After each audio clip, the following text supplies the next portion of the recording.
Hello folks, it's my hope that this video finds you well. Welcome to the Spot On, and of course on this particular platform we discuss matters of politics, and we also analyze it in a way that you'll only find it on this particular channel. Now, the Kenya Kwanza administration seems like they are cornered by the actions of the opposition coalition, and to an extent that they are behaving as if they are very helpless. If not so, then there's something sinister that these particular people are up to. Why am I saying that? I'm saying that because of the letter that the Foreign Affairs Ministry, wrote to the diplomatic missions and the international organizations in the country. That was yesterday.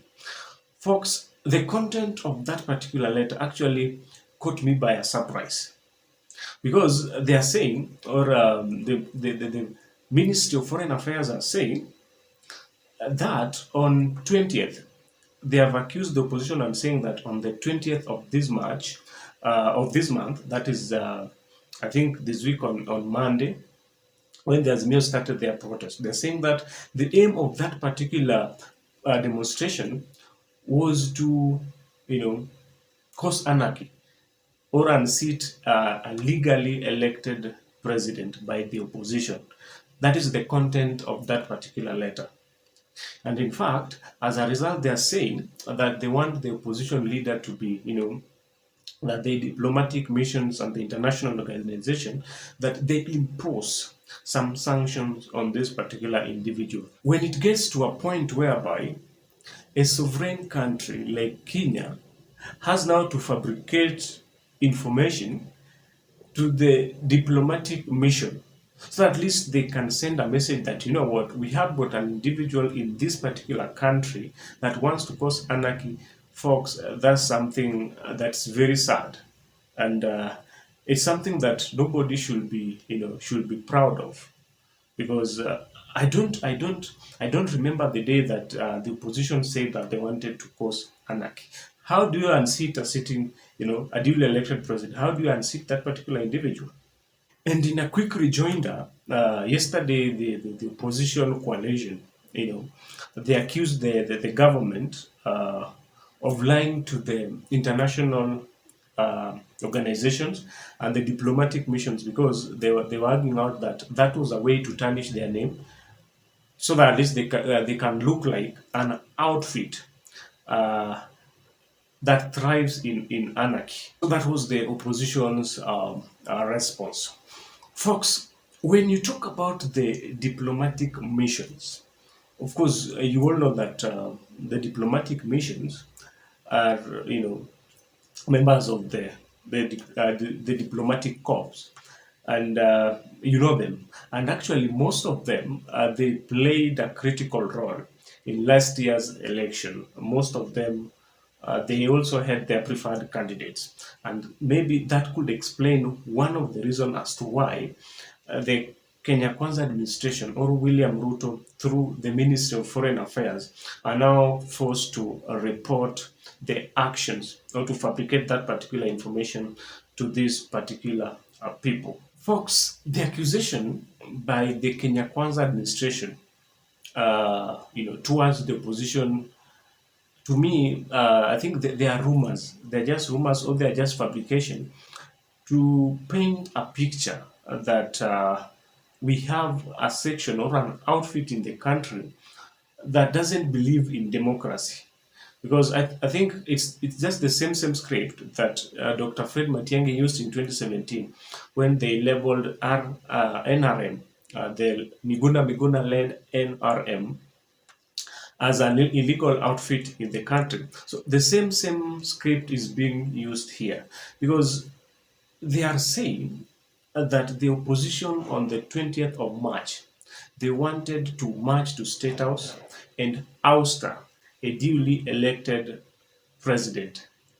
Folks, if you ask me, That's a fabrication. I don't think that the intention of the opposition was supposed to go and, ouster a sitting president. Actually, I remember the opposition leader saying that on the 20th of March they were supposed to march to State House. Folks, that particular march, it simply meant, or it was being used to, as a catalyst, to pull many people uh, to go and attend that particular demonstration. It was a way of attracting Kenyans to go and demonstrate against this particular government. And I remember in one of the interviews, the opposition leader is on record saying that they are not intending to go and storm State House. What he said was that they wanted to go and present their petitions to the president. That is, if they'll not find him at Harambe House, then they'll go to State House. If they are denied access by those who are guarding the State House or the security personnel, then they'll be forced to drop that particular petition with them. I don't remember them saying that they were going to storm State House. That in itself shows that this particular letter is fabricated. And I'm left wondering because, folks, whatever the opposition is doing, all these particular things, they are enshrined in the Constitution. For instance, when you look at Article, is it 37? Article 37, yes. When you look at Article 37 of the Kenyan Constitution, it says that any Kenyan has got the right to picket, demonstrate, and present petitions to those in authority, provided that they are unarmed. And exactly that's what these people are doing, or that's what the opposition is doing. On Monday, for those of you who watched, or maybe those of you who attended that particular demonstration, in most of the occasion, it's the police officers or the state officers who are provoking these particular protesters, by throwing them or lobbing tear gas canisters at them. They were using water cannons. And of course, folks, that's very irritating. And what do you expect in such kind of a scenario? That these protesters, they are going to, react back. So that's what happened. And I think, I'm tempting to think that the reason as to why these people were writing this particular letter to the diplomatic corps is, one, there's something that they want to cover. There's a cover up. There's something that they want to do. Maybe I'm calling it a cover up because these people, maybe they want to justify the reason as to why police was using force. Because the truth of the matter is that the actions by the opposition, whatever they did, was within the law. So there's maybe something, they want to cover something. Maybe they want to justify the reason as to why the police applied that level of brutality to these particular people, why they use tear gas canisters and all that. Yeah, that the reason as why they did that was because these people wanted to ouster a democratically elected government. I think that could be the first reason as to why these people did that particular, why they wrote that letter. The second reason, I'm thinking that these people, maybe they don't want the diplomatic missions and the international organizations to maybe support the actions of the oppositions. Because honestly, these people at one time, they have supported, the opposition, or to be specifically, Raila Odinga, his activities of, liberation and fighting for, the freedom of this country. I'm shocked that these people can decide to write such kind of a letter to make such kind of, accusations, yet that the people that they are addressing, or the people that they are talking to, some of these people, they have got the best intelligence in the world. For example, look at the US. You know, you remember in the run-up to last year's election when you know there was the opposition filed a petition at the Supreme Court.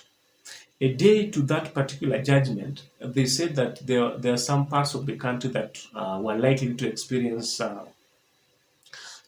violence. And actually, you saw that the following they knew how that particular case was going to be, how that particular judgment was going to be pronounced. You remember the issue of Al Shabaab. These people, not once, not twice, but severally, they have been warning their citizens of a potential Al Shabaab attack in this country. And they have done that several, and you realize that in most cases, those particular intelligence reports, they end up happening, even if they don't happen in the capital, but in some parts of the country you'll hear of an Al-Shabaab attack. So if you can decide to fabricate, such kind of a story and sell to them, then it means that you people, maybe you also, not thinking correctly. And to me, that's a way of embarrassing yourself. So that letter actually was an embarrassment to the country. The third reason as to why I think that these people wrote this letter to the diplomatic corps or the diplomatic missions is because that these people are helpless. Yeah, because remember that they are dealing with a different or a unique type of opposition leader. And I remember opining in one of my videos, and I said that the kind of opposition leader that we have in this country is very unique and different from, other African countries. Because one, this opposition leader controls almost half of the country, half of the population. That's somebody that you cannot wish away. That's somebody you cannot, just misbehave with him or in any way. Like, let's say talk about maybe, arresting them, uh, you know, instigating maybe charges upon them. You can't do that, and that's why I think that these people, they have looked at all the options, and then they are now coming up with the final, a solution, and saying that, you know what, we have to accuse this guy and paint a bad picture about them, because in the real sense, there is nothing much that they can do. They can't arrest him. They can't assassinate him, because even if they do that, then maybe most likely they will not have a country to rule. So the best thing is to ask the diplomatic or the international community to impose sanctions on this particular individual. So that shows that these people are helpless. And folks, I'm left wondering, because I remember the other day, before the opposition began their official demonstrations, I remember the government saying that this time round is the perfect time that they are going to deal with this particular individuals once and for all. So I'm wondering how comes that they're not capable of dealing with him the way they promised, and they had to fabricate stories and or fabricate issues, and paint him or paint them badly to the international community. I'm left wondering, why did they decide to do that? The fourth reason as to why maybe I think that this particular letter was wrote is because these people, there's something sinister that they are up to. There's something bad maybe that they want to do, and as a way of doing it, they first accuse you. You know, remember, there's somebody who once said that if you want to kill a dog, you first give it bad name. You first make it look bad. And I think these people, they're using the same criteria. They're using the same style. So maybe there's something that they want to do, something sinister, and for them to do it, perfectly, They have to make accusation. They have to paint that particular outfit as warlords, as people who are not democratic, as anarchists, so that the moment they hit, then they'll have a way to justify their actions. The only way out, they have to meet some of the demands of the opposition, even if it's not all. Because when you look at these demands, some of them they are very legit, they are very accurate, and they are affecting most people in this country, or most citizens. So the only way out is that they have to sit down and find a way on how they are going to address those particular issues that the opposition have raised. So what the Kenya Kwanza administration needs to do is not to run or write as many letters to these particular diplomatic missions. What they need to do is to sit down and find ways, even if they have to reintroduce subsidies, then they'll be forced to do so. Because if they don't reintroduce or find a way of reducing the high cost of living, then, as they say, that a hungry man is an angry man. These people are going to protest on the way they were advised by the opposition leader. Expect them on the streets. Expect the police to do whatever they can do best, maybe to contain these people. And we all know the impact of that is that the economy is being hit, and being that right now our economy is also not good, then we can maybe expect the worst with those particular demonstration. So the government doesn't have any shortcut. You have to make sure that the high cost of living comes down. So, folks, thank you so much for watching, and appreciate your time. And if you have watched this video from at the beginning up to now, and you have not subscribed to this particular channel, kindly, folks, can you just take 2 seconds of your time and subscribe to this channel? That particular subscription is vital because it's going to make the channel grow. And another thing is that the next time we produce a good video like this, then YouTube is going to automatically let you know. Otherwise, thank you so much for watching. Until next time, let's meet on the next video. Thank you.